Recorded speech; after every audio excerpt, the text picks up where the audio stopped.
talking about length of treatment now, which also has, of course, economic implications. What's the impact of maintenance therapy in your practice, Raphael? I think we're at this moment in a situation where maintenance is the standard of care. A few years ago, we were debating this. We sometimes had long conversations with patients. I think unless there's a contraindication, the results of the meta-analysis from the 3 large trials of maintenance would suggest that lenalidomide maintenance is a standard of care for suitable candidates post-stem cell transplant. What are the benefits of maintenance? So the differences are, I think there's the data is more, it's solid, for lack of a better word, in PFS. So you're talking about 53 versus 23 months of progression-free survival with maintenance. There was an analysis on overall survival and an improvement of about 2.5 years. I think that's a little bit less stable because of the number of patients that are out there in that portion of the curve. But the benefits are undoubtedly there. And I think one of the key aspects, I heard this yesterday, and I really like the concept. I think for the long-term survival of myeloma, the time to the first relapse is probably one of the most important variables. And that's why you cannot hold back. You have to put the best team right from the get-go, get your best drugs aligned, and try to maximize that time. Because as you go through the subsequent lines of therapy, you see that they get shorter and shorter. And I call it, yeah, and that's another important factor. If you go through one line of therapy, you may not make it to the next. We have data of our own. We presented that last year at EHA and are submitting the paper, 50% per line of therapy for the transplant ineligible, a little bit less for the transplant eligible, but others report 50%. So 50% never benefit. Never make it to the next line. So you can't say, I'm gonna, if someone says A plus B is better than A reasonable hand in the audience would say, wait a minute, you should try A followed by B. A reasonable hypothesis, but it needs to be tested because there may not be time for B to be used.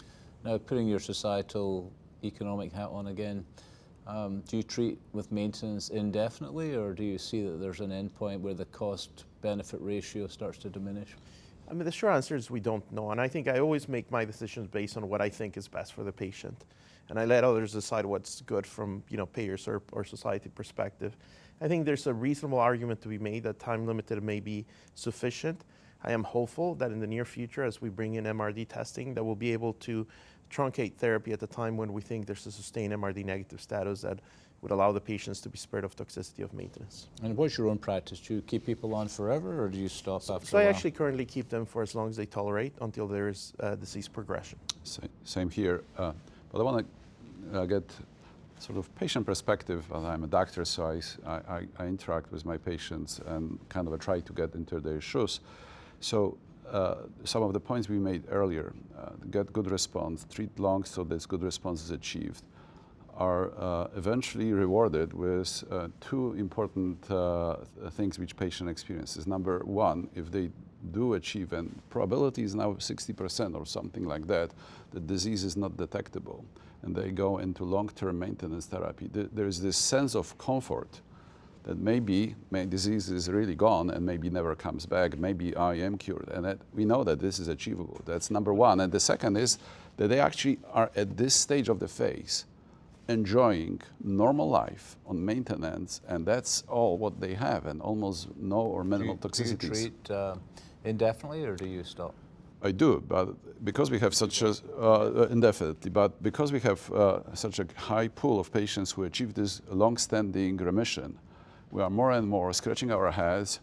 Are we doing right things by keeping this patient indefinitely? So what in my opinion, frontier is now is just to try using new tools, MRD. They have to be refined to tell the patient, are you interested in exploring whether we can stop? And I can tell you, they are all interested. Do you think it's, Mary, I want to get to you here in a second, but do you think it's, well, let's go to you, Mary, because I've kind of lost my train of thought there. What are patients saying to you about continuous therapy, if you want? Are they comforted by that? Do you feel like they'd rather come off treatment? I think that any patient would prefer to come off treatment as long as their disease is stable and kept under control. We hear from a lot of patients that toxicity is an issue, especially with lenalidomide maintenance. There's many patients that really can't tolerate that very well. And we know from patient surveys that the question of maintenance is very much on their minds. The question is, which drug is the best drug for maintenance and how long should they be on it. And really, as we've discussed, there really isn't any hard and fast answer for that yet. What is the best drug for maintenance? So from what we know right now is lenalidomide. There's a recent phase 3 trial, the Tourmaline 3 trial, that addressed whether ixazomib, an oral proteasome inhibitor, was better than placebo, and it was, but the magnitude of the benefit was not there to suggest that it should be used as a single agent. However, we use it in combination with lenalidomide for high-risk patients. So I think there's very interesting studies going on with daratumumab, but as of now, it's lenalidomide the standard. Andre, same with you? Yes, as a standard of care, we use mostly, with few exceptions, lenalidomide. But I would put maybe a little bit twist into this comment and practice. We've determined that we need to treat patients for long because they have better outcome. And we have younger patients who had transplant. They got 4 or 5, maybe 6 induction regimens that they go on transplant. And they are then treated with single agent, which we know is not as active as doublets or triplets. We need to explore what we do for these patients, no question. Yeah, you know, in my own practice, nowadays, I don't have many people taking single agent Revlimid. I've tended to be adding a second drug, Revlimid, ixazomib, or even bortezomib, and looking for depth of response at the same time. We have, in this regard, because our KRD... It used to just be high risk, but now I've started doing it for everybody, basically.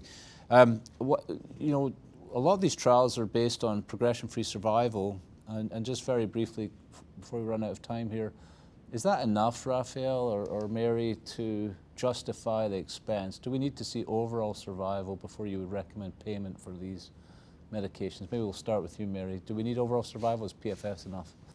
I mean, overall survival will be preferable, but sometimes it can take so long to gather that data. So I think that many people are really hoping that MRD will soon become an established practice in the myeloma field, because that will really help, I think, in determining what when to stop, exactly. Any last thoughts, Raphael?